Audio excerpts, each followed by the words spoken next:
Hello friends, mirror of psychology के मेरे इस चैनल में आपका स्वागत है। अगर आप इस चैनल पर नए हैं तो प्लीज साइकोलॉजी रिलेटेड इंफॉर्मेशन के लिए चैनल को सब्सक्राइब कीजिए। आज के इस वीडियो में हम लेवल ऑफ प्रोसेसिंग या लेवल ऑफ रिकॉल के बारे में जानेंगे, जिसकी खोज रशियन साइकोलॉजिस्ट पी.आई. जिनसेंको ने की थी। पी.आई. जिनसेंको ने अपने रिसर्च में ये जानने की कोशिश की कि जब हमें कुछ याद करना होता है तो हम दी गई इंफॉर्मेशन के साथ किस तरह से इंटरैक्ट करते हैं। उनका ये मानना था कि जब हम किसी इंफॉर्मेशन को डीपली प्रोसेस करते हैं तो हम उसे अच्छे से याद रख सकते हैं।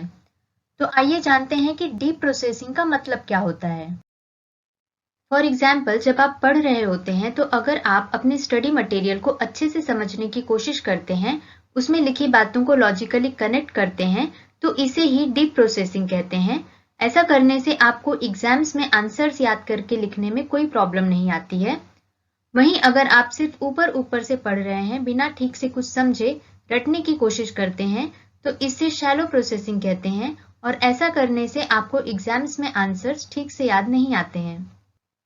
जिनसेंको ने अपनी इस थियरी को टेस्ट करने के लिए कुछ लोगों को 10 सीरीज ऑफ 4 वर्ड्स दिए और उन्हें ये कहा कि इन वर्ड्स को उन्हें अलग अलग तरीके से कनेक्ट करना है, जैसे कि house, window, building and fish. First group को ये कहा गया कि उन्हें वो वर्ड पहचानना है जिसका ग्रुप के बाकी तीनों वर्ड्स के साथ कोई रिलेशन नहीं है, जैसे कि house and fish.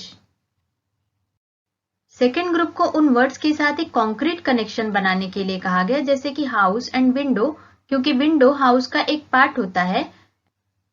And third group को उन वर्ड्स के साथ एक लॉजिकल कनेक्शन बनाने के लिए कहा गया, जैसे कि हाउस एंड बिल्डिंग, क्योंकि हाउस एक टाइप की बिल्डिंग होती है।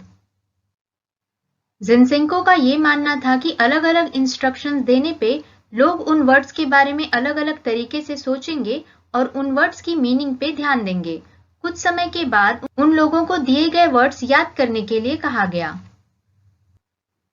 जिनसेंको ने ये पाया कि सबसे ज्यादा वर्ड्स उन्हें याद थे जिन्हें लॉजिकल कनेक्शन बनाने के लिए कहा गया था, उसके बाद कॉन्क्रीट कनेक्शन, और सबसे कम वर्ड्स उन्हें याद थे जिन्हें अनरिलेटेड वर्ड्स पहचानने के लिए कहा गया था। जिनसेंको के रिसर्च से ये समझ में आता है कि लेवल ऑफ रिकॉल या हम किसी इंफॉर्मेशन को कितनी अच्छी तरह से याद रख सकते हैं, ये इस बात पे निर्भर होता है कि हम उस इंफॉर्मेशन के साथ क्या करते हैं। जिनसेंको का रिसर्च पेपर रशियन में पब्लिश होने की वजह से बहुत पॉपुलर नहीं हुआ, लेकिन उनके रिसर्च में जो कंक्लूजन आया वो आज भी सुपर इम्पोर्टेंट माना जाता है। वीडियो पूरा देखने के लिए थैंक यू। अगली वीडियो में मिलते हैं नए टॉपिक के साथ।